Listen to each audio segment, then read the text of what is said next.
उतना ही सीरियस आपको लेगा। सच्ची बात बता रहा हूँ। और आप आए हो वैसे चले जाओ। उनकी बात बताता हूँ मैं। काठमांडू के रहने वाले थे।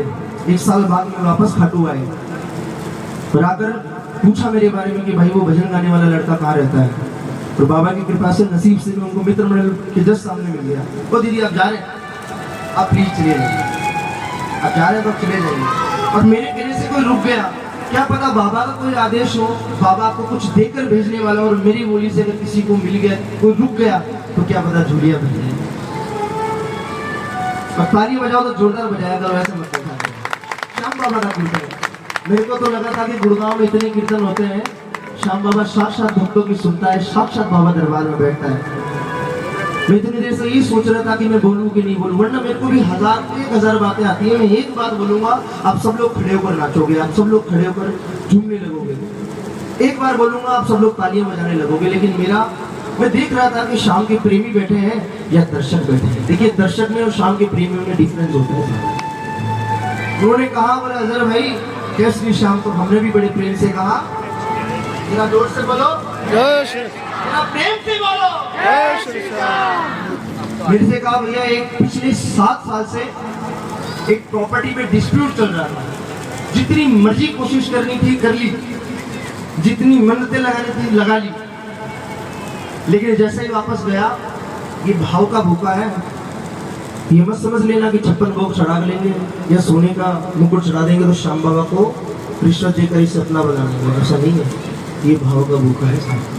जितने बड़े बड़े भगत हुए हैं ना, किसी ने 56 भोग या फिर सोने का मुकुट नहीं चढ़ाया है साहब, भाव से बाबा को बुलाया तब जाकर ये दौड़ कर आया है साहब, ऐसे नहीं आता। पिछले 7 साल से प्रॉपर्टी पे डिस्प्यूट चल रहा था, और भैया मैं जब भी मेरे ऑफिस में जाकर बैठता था, जब भी मेरे कार्यालय में जाता था, तो इस भजन को गाकर बाबा से रोज अर्जी लगाता था कि बाबा मेरे घर होना चाहिए। और ज्यादा कुछ डिमांड नहीं होती नॉर्मल इंसान की। जहां तक मुझे पता है, कोई नहीं मांगता होगा कि बाबा मेरे को एक हेलीकॉप्टर दिला दे या मेरे को अगला प्रधानमंत्री बना दे। कोई नहीं मांगता, सबकी छोटी छोटी जरूरत होती है। कोई सब चीजें मांगते हैं बाबा के दरबार में। और ये बाबा इतना बड़ा दयालु है, बाबा से एक घर मांगा रहने के लिए। और ये इतना बड़ा दयालु है, इसने 2-2 कोठियां खड़ी करके दी है साहब, 2-2 कोठियां उस भगत को।